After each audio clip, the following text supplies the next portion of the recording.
এতগুলি দল থুইয়া জামাত ইসলামী করেন কেন? অনেক জবাব দিছি, এখন আর জবাব দিয়ে কুলাইতে পারি না, সেই জন্য লিখে নিয়ে আসছি আমি কেন জামাত ইসলামী করি। এটা হলো বই। এই বইয়ের মধ্যে আমি সব কথার জবাব দিয়েছি। বাংলাদেশে একজন ব্যক্তি বলে বেড়ান জামাত ইসলামী কোনো ইসলামী দল না, এই কথা একটা লোকে বলে। পৃথিবীতে আর কোনো মায়ের সন্তান নয় এই রকমের বেয়াদবিপূর্ণ ধৃষ্টতাপূর্ণ কথা আর বলতে পারে একটা মানুষ নাই।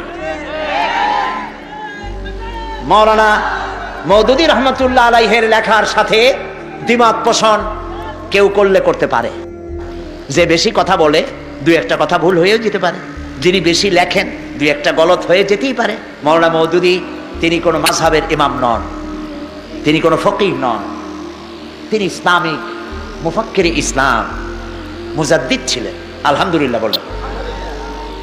লেখায় ভুল হতে পারে, আপনি দ্বিমত করেন, কিন্তু জামাত ইসলামী ইসলামী দল নয় এই কথা যিনি বলেছেন, কিয়ামতের দিন আল্লাহর দরবারে দেখা হবে আমাদের ইনশাআল্লাহ।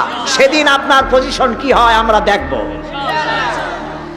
আমি ওই সব কথার জবাব দিয়েছি। এখানে দাড়ি সম্পর্কে কথা হয়, টুপি সম্পর্কে, সাহাবীদের ব্যাপারে, নবীদের ব্যাপারে, খেলাফত ও মুলুকিয়াতের ব্যাপারে আমি আমার বক্তব্য এখানে কোরআন হাদিসের দলিল দিয়ে তুলে ধরেছি। মোমেন তো সেই ব্যক্তি যে ব্যক্তি নিজের জন্য যা পছন্দ করে অন্য মোমেন ভাইয়ের জন্য তা পছন্দ করে। আমি জামাত ইসলামী নিজের জন্য পছন্দ করেছি। সুতরাং এই কিতাব আমি মানুষের মাঝে ছড়িয়ে দিতে চাই। যারা জামাত ইসলামী করেন তারাও কিনবেন, আর যারা করেন না তারাও নিবেন।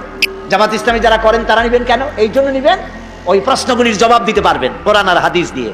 আর যারা জামাত ইসলামী করেন না তাদের জন্য একটি হাতিয়ার হবে, একটি ভালো জিনিসকে চিনতে আপনাকে সাহায্য করবে কোরআন এবং হাদিসের মধ্য দিয়ে।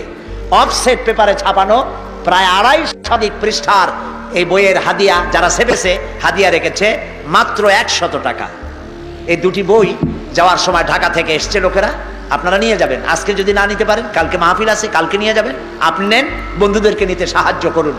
সত্য, সৎ পথ, ইমানের পথ এবং সত্যিকারের একটি ইসলামী বিপ্লবের জন্য এই রাস্তাকে চেনা এবং জানা আমাদের জন্য সময়ের দাবি। আল্লাহ তাআলা যেন তা আমাদের চেনার এবং বোঝার তৌফিক দান করে দেন। আমরা বলি আমিন।